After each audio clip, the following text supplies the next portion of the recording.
Pessoal, vamos lá. Hoje é a segunda aula, tá? Do curso aí preparatório para PF.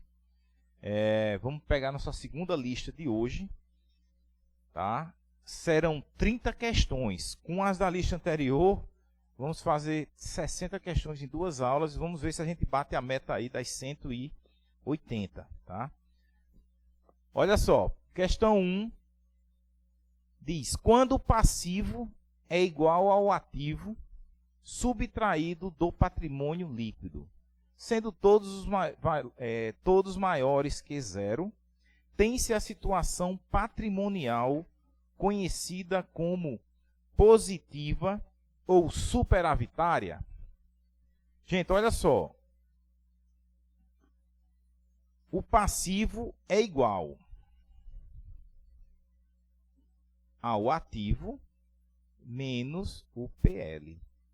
Gente, significa que se o ativo está sendo a diferença do ativo menos PL, é como se eu tivesse, por exemplo, e todos são maiores que zero, correto?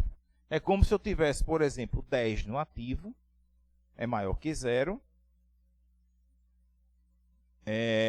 Se eu tivesse, por exemplo, 3 no PL, maior que zero. Todos são maiores que zero, então aqui eu teria 7. Então, reorganizando isso aí, eu teria o que, pessoal? Um ativo de 10, total de bens e direitos, dívidas com terceiros de 7 e uma situação líquida igual a 3, ou seja, positiva, certo? Só a dificuldadezinha inicial era só entender que quando o passivo é igual ao ativo menos 1, você monta isso aqui, tá? Montou a equação, aí continua, sendo todos maiores que zero. Então, você tem que atribuir valores positivos a todos. Então, quando você reorganiza, você vê que a situação líquida é positiva, superavitária, e o gabarito foi certo. Beleza?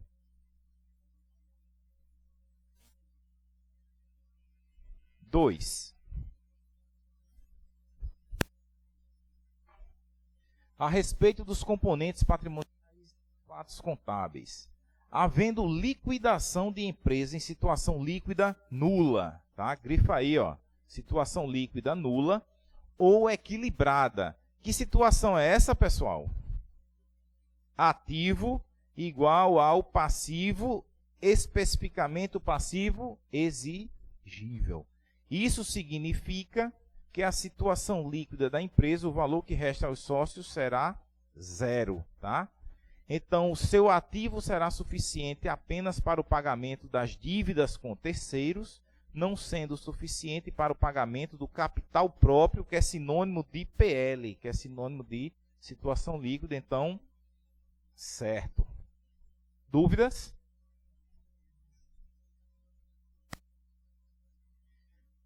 Pessoal, nós já estamos assim revisando, né? Vocês percebem que eu estou colocando vários assuntos para a gente ir revisando.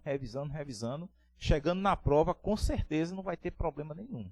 A gente vai encontrar lá questões realmente bem parecidas com essa. 3. As demonstrações financeiras devem estar vinculadas a períodos anteriores e períodos subsequentes, em respeito ao princípio da continuidade. Pessoal, essa é uma questão de princípios contábeis. E o princípio da continuidade, como ele citou aqui, ele prevê mais ou menos o seguinte, que a entidade, a empresa, quando ela é constituída, presume-se que ela vai ter uma continuidade, não vai ter uma vida certa para terminar. Tá? Ninguém abre uma empresa para que ela tenha um ano de vida e feche, a não ser que seja uma empresa criada exclusivamente para tipo um consórcio de empresas, que às vezes são formados para fazer uma determinada obra e depois se dissolve. Mas, via de regra, elas são criadas para ter uma vida longa. Vamos lá. Agora, As demonstrações devem estar vinculadas a períodos anteriores.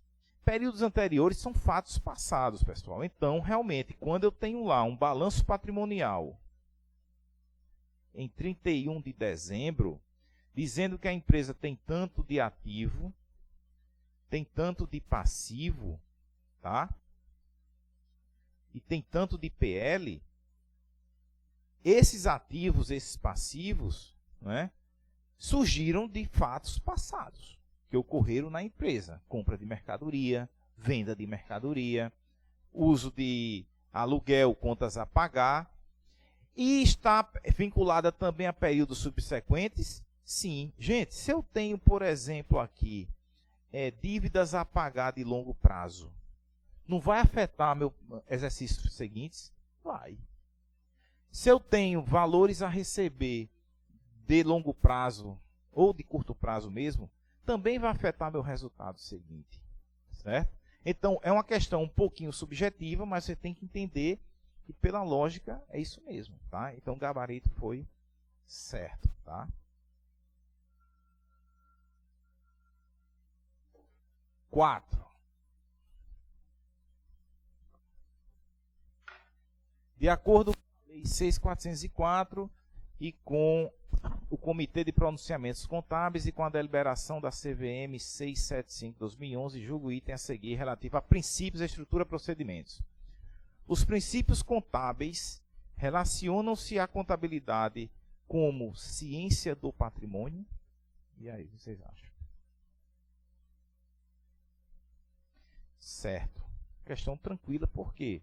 Os princípios, o patrimônio da entidade é um conjunto de bens e direitos e obrigações. A contabilidade é uma ciência que tem como objeto de estudo o patrimônio, tá? E como ciência, ela tem seus princípios. Então, os princípios contábeis relacionam-se com relação à ciência contábil como a ciência do patrimônio, tá? Isso aí são só conceitos tranquilos, assim, mas a gente pode ter isso na prova e ficar numa dúvida. Então, vocês na hora não teriam assim, maiores problemas, né, de ver uma questão dessa e entender se teria algo errado, né? No princípio, não. 5. As contas patrimoniais. Pessoal, um detalhe nessa questão. Julgue o seguinte item que trata de plano de contas. Grifa aí. Plano de contas, tá?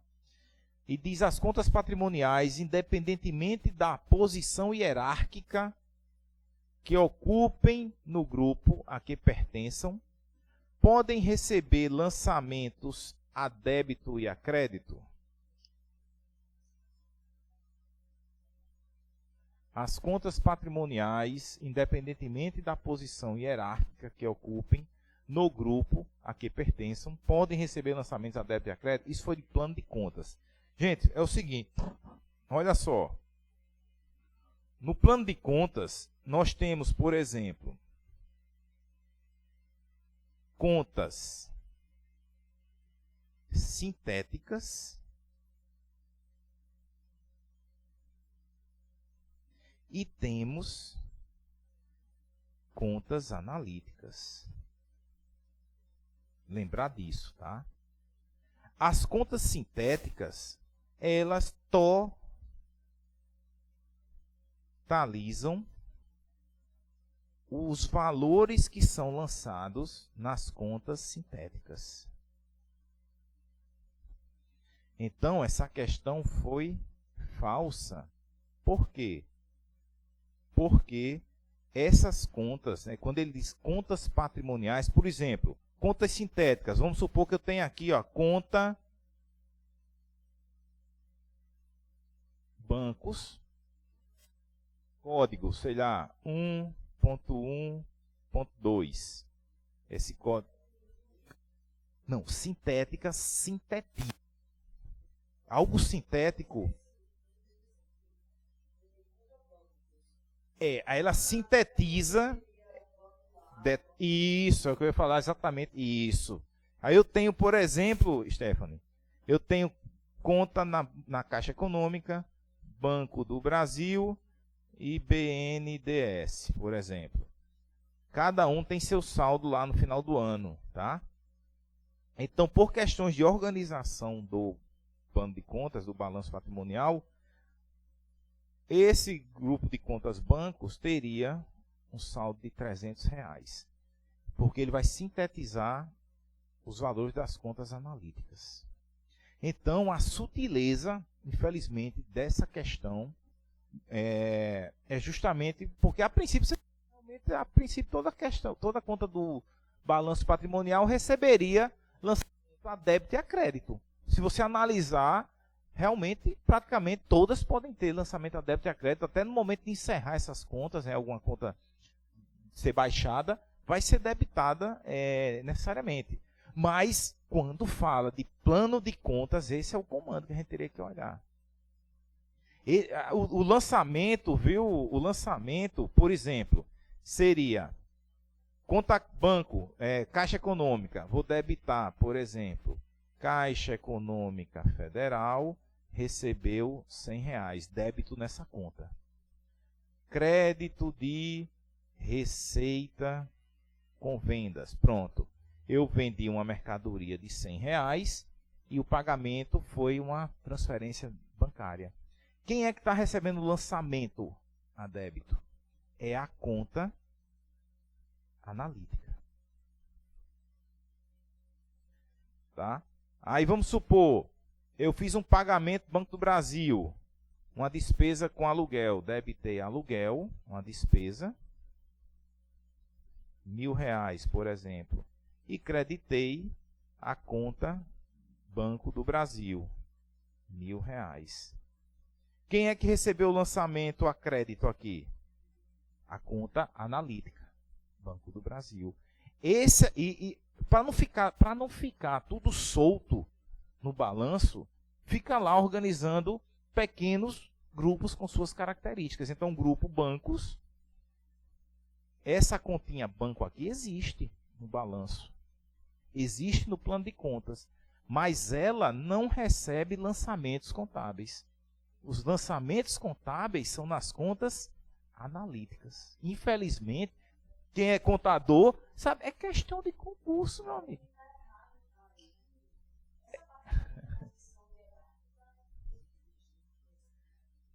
Independente disso, tem contas patrimoniais, tem contas que ficam mais em cima, tá?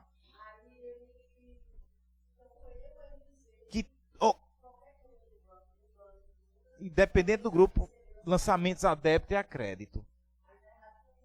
Por causa, são as contas analíticas. As sintéticas não recebem lançamento.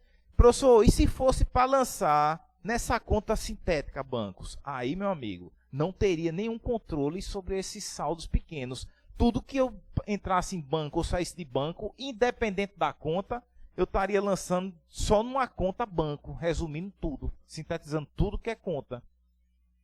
Entendeu o detalhe dessa questão? Tá? É uma questãozinha que muita gente, eu tenho certeza, que marcou certo, tá? Mas o gabarito foi errado por causa disso aqui. Aí quando você lê plano de contas, é onde está escondido o perigo ali. Já muda o... Tá? Mas aí, pessoal, é vivendo e aprendendo, é fazendo questões, porque é melhor, tipo, errar aqui do que prova, tá? Então, olha esse. Próxima. Bom, essa aqui é o maior, tá? Olha só. A seguir são apresentados fatos numerados de 1 a 7 relativos à empresa comercial Varejo Limitada que utiliza o sistema de conta corrente para apurar o ICMS. Fatos do mês de janeiro de 2017. Ela vendeu mercadorias a prazo no valor de R$6.000 com um desconto incondicional concedido de R$2,50. Beleza. Ela contabilizou, segundo fato, um ajuste mensal relativo ao ICMS, considerando-se que já foi apurado o saldo credor de R$500 na conta de ICMS a recuperar. O que está por trás disso aqui? Olha só. No fato 1, ela vendeu mercadorias por R$6.000, obviamente vai ter ICMS a recolher. Não disse quanto, mas a gente sabe que numa venda de mercadorias tem ICMS a recolher, que será um valor maior, obviamente, do ICMS que incidiu sobre as compras. No fato 2, é justamente o ajuste desse valor do ICMS, considerando que já foi apurado um saldo credor de 5, ou seja, a empresa já tinha saldo de ICMS a recuperar lá no ativo, um direito, um crédito dela de 5, de R$500. Que ajuste é esse? Ela fez justamente a compensação do a recolher com o a recuperar. Tá? Mas a questão não diz quanto foi, mas a gente tem que entender o que é que está por trás disso aqui. 3. Apropriação de despesa relativa ao aluguel do prédio onde a empresa está instalada no valor de R$2.000. Gente, essa apropriação de despesa é o reconhecimento da despesa do aluguel. Está falando em pagamento aí? Não. Só reconhecimento. Qual seria o lançamento aí? Debitar despesa com aluguel, R$2.000. E isso é apropriação da despesa. Eu estou apropriando a despesa ao resultado, reconhecendo essa despesa. Credito aluguel a pagar. Tá? Eu não paguei ainda. Vamos lá. Apropriação de despesas, das despesas relativas a salários dos empregados, R$2.000. E registro dos valores retidos dos empregados relativos ao INSS, né, que é a contribuição previdenciária de 160. Gente, olha só. A empresa está reconhecendo a despesa com salários. Então, ela está apropriando lá despesa com salários, só salários, tá? Que é no valor de R$2.000. E teríamos o quê? Salários a pagar. Ok? Reconhecendo a obrigação. Apropriação de despesa do salário. Trabalhou um mês, reconheceu a despesa, não pagou ainda, passivo aqui, ó, salário a pagar. Gente, olha só, quanto é que a empresa está devendo ao funcionário? R$2.000, não é?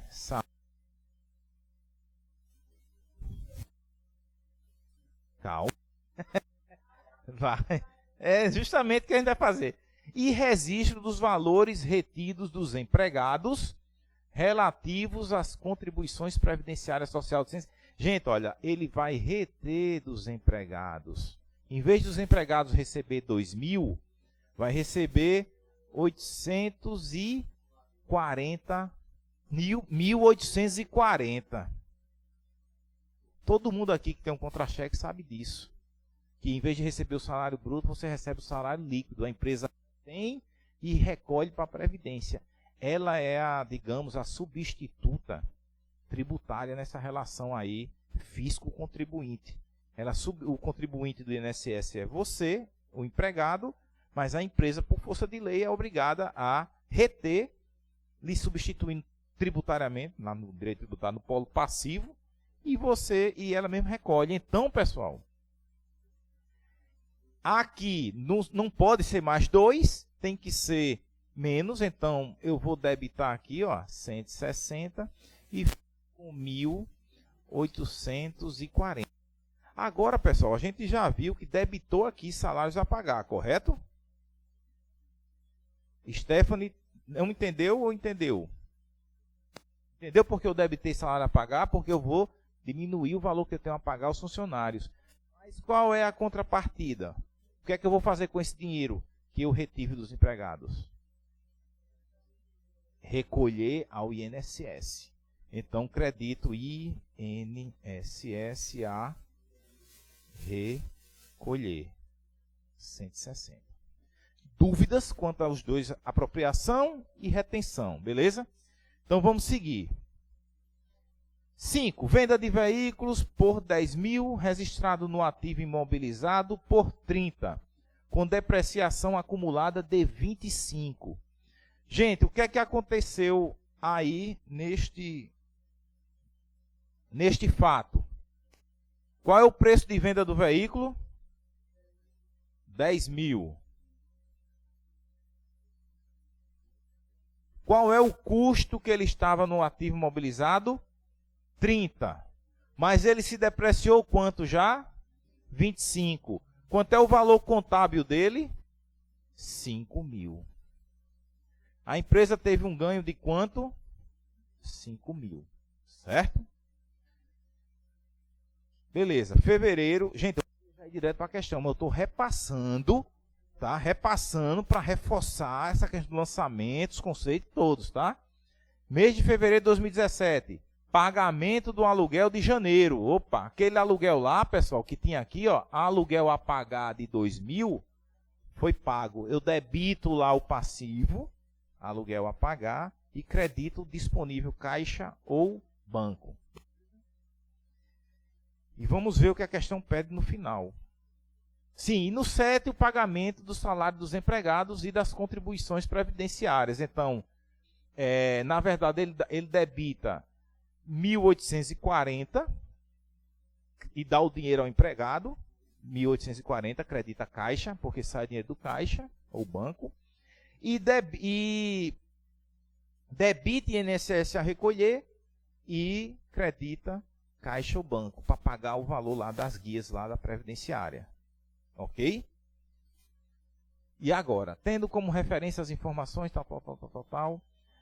O que é que ele quer saber? O desconto mencionado no fato 1, nos termos da legislação vigente, tem obrigatoriamente de ser registrado.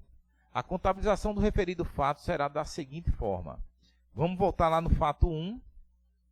Venda de mercadorias a prazo por 6.000, com desconto incondicional de 250. 250. Vamos apagar aqui. Então, pessoal, esse desconto incondicional é conta redutora do preço de venda. Tá? Então, o que acontece? Se a 7, a 6, né? 6. A venda a prazo, não é isso? Se a venda foi a prazo, repito, duplicatas a receber, certo? Ele diz que teve descontos incondicionais de 2,50 e vendas de mercadorias de 5.750. Primeiro, pessoal, olha só. Primeiro, ele deu um desconto de quanto ao cliente? Quanto era o valor da venda? Quanto é que ele tem de receber para receber do cliente? 750. De novo, a mercadoria era 6.000. Se fosse um desconto condicional, aí sim, porque ele só pode ocorrer lá se ele pagasse ou não a duplicata antes do vencimento. Mas aí você vai entender, esse desconto ele não aparece, gente.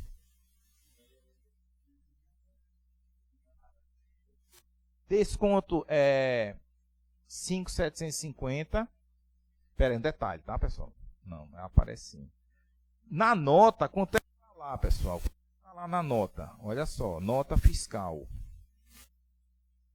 6.000. Tá? E isso é o valor faturado. Isso é o valor faturado. Isso é a receita bruta de vendas. Agora, vai ter no corpo da nota lá, ele vai consignar lá, desconto incondicional concedido de R$250. Tá? Gente, aí isso é a despesa. Então, o que é que acontece? A receita, e eu vou mostrar na DRE, tá? A receita bruta de vendas é 6.000. O desconto incondicional concedido, que é uma redutora da receita bruta, que é uma despesa, é 250. Aí aqui fecha, não fecha? Os débitos e o crédito. E aqui, pessoal, na DRE, como é que aparece na DRE? Demonstração do resultado do exercício, quem lembra? Receita bruta de vendas, 6.000. Menos tributos sobre vendas, deduções da receita bruta para se chegar à receita líquida. ICMS, tributos sobre vendas, descontos incondicionais ou abatimentos sobre compras, 250. Eu chego à minha receita líquida de vendas, que é de 5.750. Tá? Esse é o lançamento do desconto incondicional. Ele aparece no momento do registro da venda. O condicional, foi que eu ia me atrapalhando, não aparece no registro da venda, só se o cliente pagar antes do vencimento e ganhar o desconto. Dúvida, e gabarito foi falso. Tá? Dúvidas? Pode, Stefano. É isso, porque o cliente, o vendedor não quis nem saber se ele vai pagar antes ou depois. Já deu desconto no ato da nota. Ele deve, na verdade, sim, foi o preço acordado. Assim, o preço de venda era 6, mas tudo bem, o preço de venda é 6, mas eu só compro se for 5.750. Dá o desconto? Dou. Beleza, pronto, emita a duplicata que eu aceito. Com desconto. Já na hora. É o que ele tem a pagar. Tá? E aqui, contabilmente, está fechadinho aqui. E justamente, pessoal, a contabilidade é perfeita. A receita real dele, bruta, foi de 6. Mas ele abriu mão na hora de R$250. Que para ele vai diminuir o patrimônio líquido dele, é uma despesa. Ele abriu mão na hora aqui, ó. Só vai receber 150 do cliente. E a DRE mostra exatamente isso. Receita bruta, menos desconto condicional, a receita líquida. Ok? E o gabarito, questão 6, foi errado. Tá? Vamos lá, questão 7. Pessoal, questão 7, ela usa os mesmos dados, tá? Então, não preciso mais repetir tudo aquilo. Aqui, ó, mês de janeiro, a mesma venda de mercadoria, o mesmo ICMS. Fato 3, a mesma apropriação do aluguel de 2.000. Fato 4, a mesma apropriação dos salários e o valor do INSS retido. Fato 5, a mesma venda do veículo de 10.000, que teve um ganho de 5.000. Fato 6, o pagamento do aluguel de janeiro. 7, o pagamento dos salários, das contribuições. E ele quer saber os fatos 4 e 6 deverão ser registrados dessa forma. Qual é o fato 4, pessoal?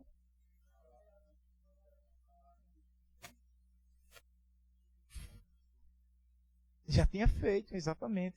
Correto esse primeiro aqui? Fato 4. Apropriação do salário. Reconhecimento da despesa. Debito salário, isso é a conta de resultado, 2.000. E reconheço a obrigação, porque não falou em pagamento ainda, nesse fato. Salários a pagar, então isso está certo. E qual é o 7?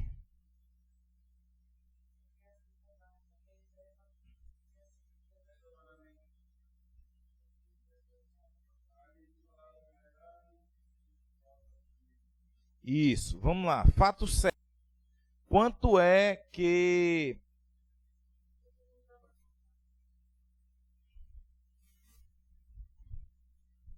Aqui, sim, 7. Tá. Sim, pessoal, o 4, deixa eu voltar aqui, tá? Não, tá certo, é porque tem duas coisas aqui no 4, tá certo. E registro dos valores retidos dos empregados. Beleza. Diminuir do salário do empregado 60, debitei salários a pagar, eu deveria pagar 2.000, está no passivo aqui, ó, mas estou diminuindo o passivo em 160, porque eu vou tirar o dinheiro do empregado, 160, e vou recolher a previdência, a obrigação. Então está correto. E o último, pessoal, é o pagamento do salário, tá? E o pagamento do salário e o recolhimento da previdência, não é isso? Ó, pagamento do salário e da contribuição previdenciária. Exatamente, ó. Débito salário a pagar, que é o valor líquido que a gente fez aqui naquelas contas, 1.840. Debitei aqui a obrigação líquida.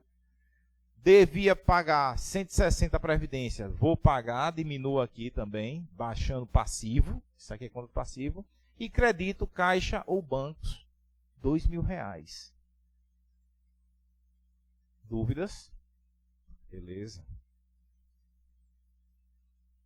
8.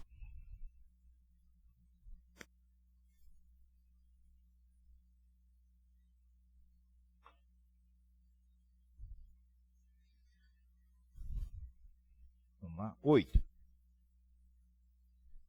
Princípios e normas. Em uma empresa em que faz controle por inventário permanente. Grifa aí, ó. Permanente. Inventário permanente, pessoal. O controle é constante. Toda mercadoria que entra, toda mercadoria que sai é controlada por meio de fichas de estoques, tá? O custo de vendas é apurado a todo instante. Lembra daquela aula que nós fizemos? Todo momento da venda a gente consegue apurar o CMV, seja pelo PEPS, seja pelo EPS, seja pela média, tá? A contabilização realizada no ato de compra de mercadorias a prazo, com juros identificáveis e embutidos, gera um fato contábil modificativo. Aí tem que lembrar o que é o fato contábil modificativo. Gente, essa questão não é uma questão para qualquer um. Parece ser fácil, mas vocês verão agora o requinte de detalhes que tem por trás dessas 5 linhas aqui. Primeiro, gente, olha só. É tanto que foi auditor do Tribunal de Contas do Estado do Rio Grande do Norte, né, 2015. É um cargo assim, tem pouquíssimas vagas e o salário é tranquilo, acima de R$20.000 inicial. Muito concorrido, se eu não me engano, foram 2 vagas só para esse concurso. É um concurso assim, top dos tops. Não lembro, acho que não. Não, tinha. Então, olha só, pessoal. Contabilização primeiro. Anota aí, grifa aí, os detalhes dessa questão. Venda foi a prazo. Certo? A compra foi a prazo, desculpa, a compra foi a prazo. Segundo, grifa aí, teve juros identificáveis de um certo valor embutidos no preço de compra. Tá? Gera um fato contábil modificativo. Gente, para ter um fato modificativo, tem que ter ou registro de uma despesa, tá?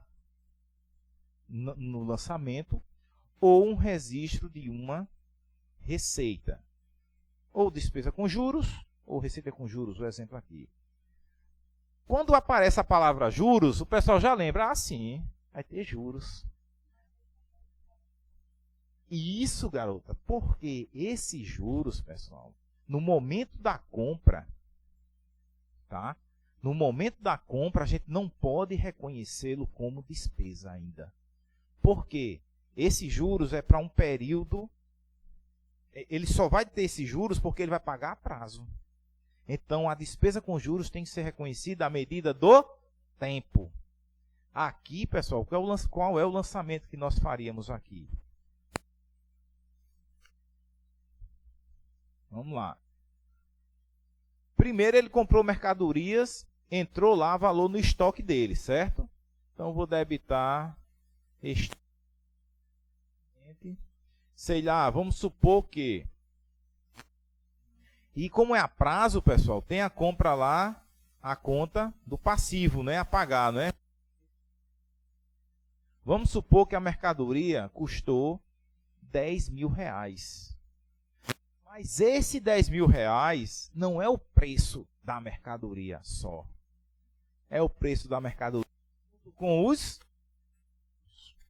Então, esse 10 mil, pessoal, é como se fosse 7 mil preço à vista da mercadoria, preço à vista, e 3 mil de juros embutidos aí nesse preço, tá? Então, eu teria uma dívida real de 10 com a empresa, com o fornecedor. Eu não reconheço juros no meu estoque. Quando eu compro mercadorias. Eu não compro juros. Esses juros tem que ser registrado como despesa com juros, tá? Então, no meu estoque vai entrar quanto? 7 mil nesse meu exemplo. E o outro débito, pessoal, serão juros passivos, tá? Porque a transcorrer no tempo, a transcorrer, essa é a palavrinha, ou a apropriar de 3 mil. Aí, como Leila falou, como é que vai estar lá no meu balancinho patrimonial? Passivo. Olha só, passivo. Quanto é que eu devo ao meu fornecedor? 10 mil.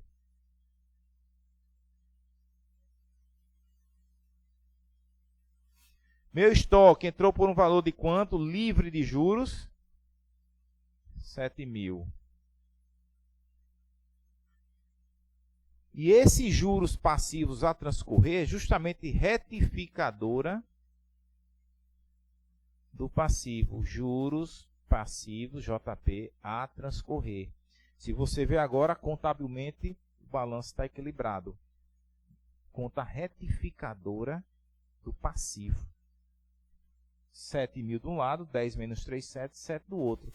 Então, pessoal, o que é que o contador vai fazer na prática? A empresa nem sabe disso. A cada mês que passar, ele vai pegar um X avos daquele tempo que foi acordado para pagar a duplicata. Vamos supor, essa compra aí de 10 mil eu vou pagar daqui a 10 meses. Não, em 3 meses. Pronto, 3 meses.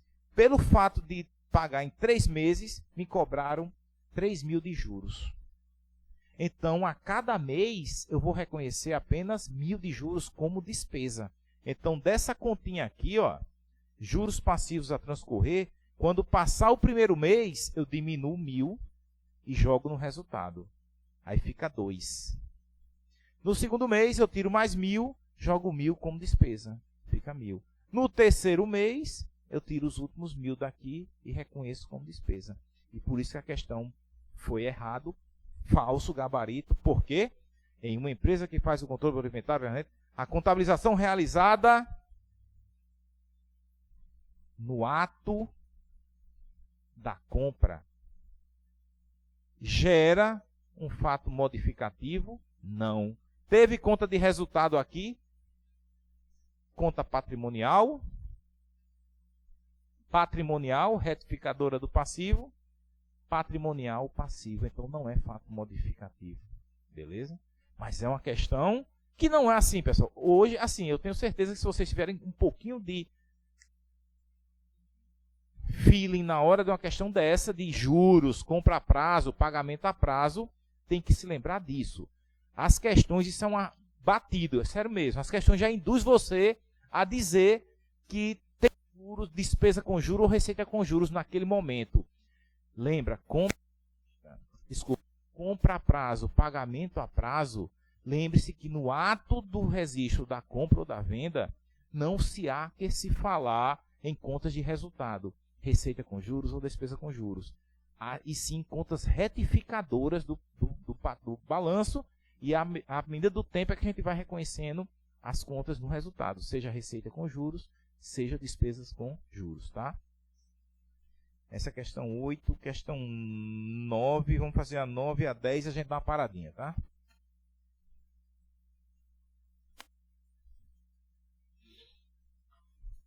Questão 9. O recebimento de valores a título de adiantamento feito pelo cliente por serviços a serem prestados deve ser classificado no grupo de outras obrigações no passivo.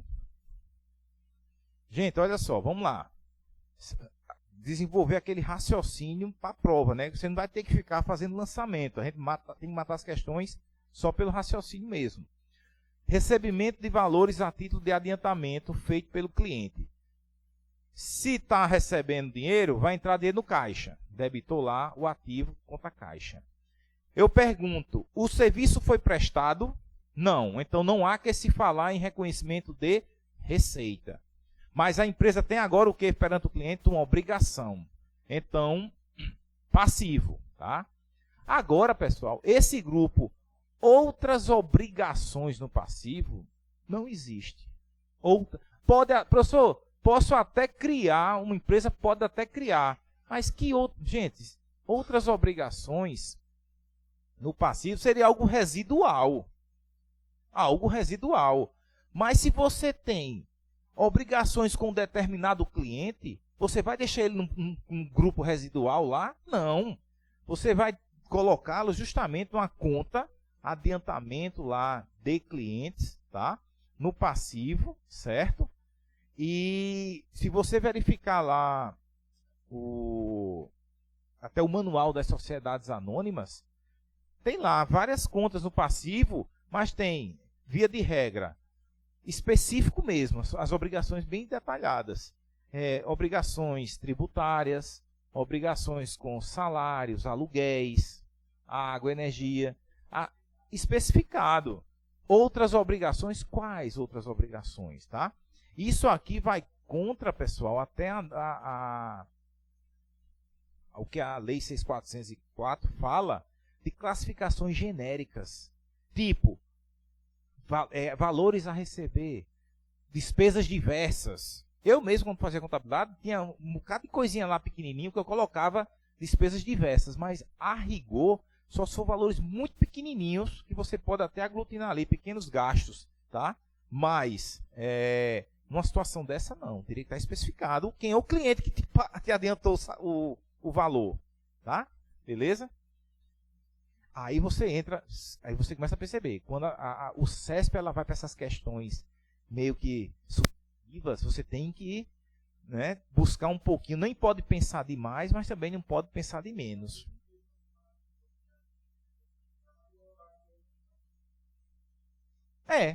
Perfeito. Se não tivesse isso, beleza, grupo obrigações passivo é obrigações, não daria errado, mas se outras aí, né, é muito sutil. Vamos lá. As obrigações exigíveis com prazo para liquidação dentro do ciclo operacional da entidade devem ser classificadas no grupo do passivo.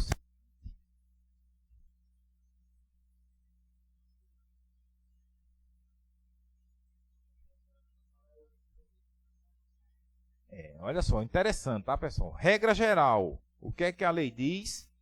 Exercício social teria duração de quanto? 1 ano. Tá. Qualquer dívida a ser vencida no exercício social subsequente, dentro de 1 ano, passivo circulante. Se o ciclo operacional da empresa for maior. Aí,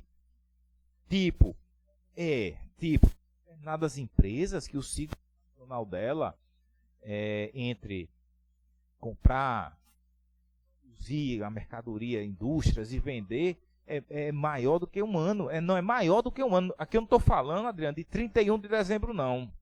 Eu estou falando de um tempo, um ciclo anual mesmo, independente se está começando, que pode, viu, pessoal?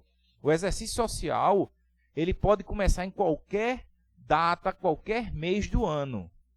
Por praticidade, o que é que as empresas fazem? Adotam o exercício social de 1º de janeiro a 31 de dezembro. Eu já falei, acho que isso aqui é apenas para ajustar as obrigações tributárias, né? Que a legislação do imposto de renda diz claramente que o imposto deve ser apurado trimestralmente em 31 de março, 30 de junho, 30 de setembro e 31 de dezembro. Aí o que é que a contabilidade faz? Já que é isso, é melhor aproveitar para fazer o exercício social com essas datas, né? 1º de janeiro a 31 de dezembro, que eu faço um trabalho só, beleza? Mas aqui, pessoal, ciclo operacional maior do que 1 ano, classifica-se curto prazo e longo prazo o ciclo. tá? Regra geral é 1 ano, mas sendo maior o ciclo operacional, então, gente, aí um tempo, tá? Tomar um café, a gente volta aí para fechar essa lista hoje, tá? Beleza?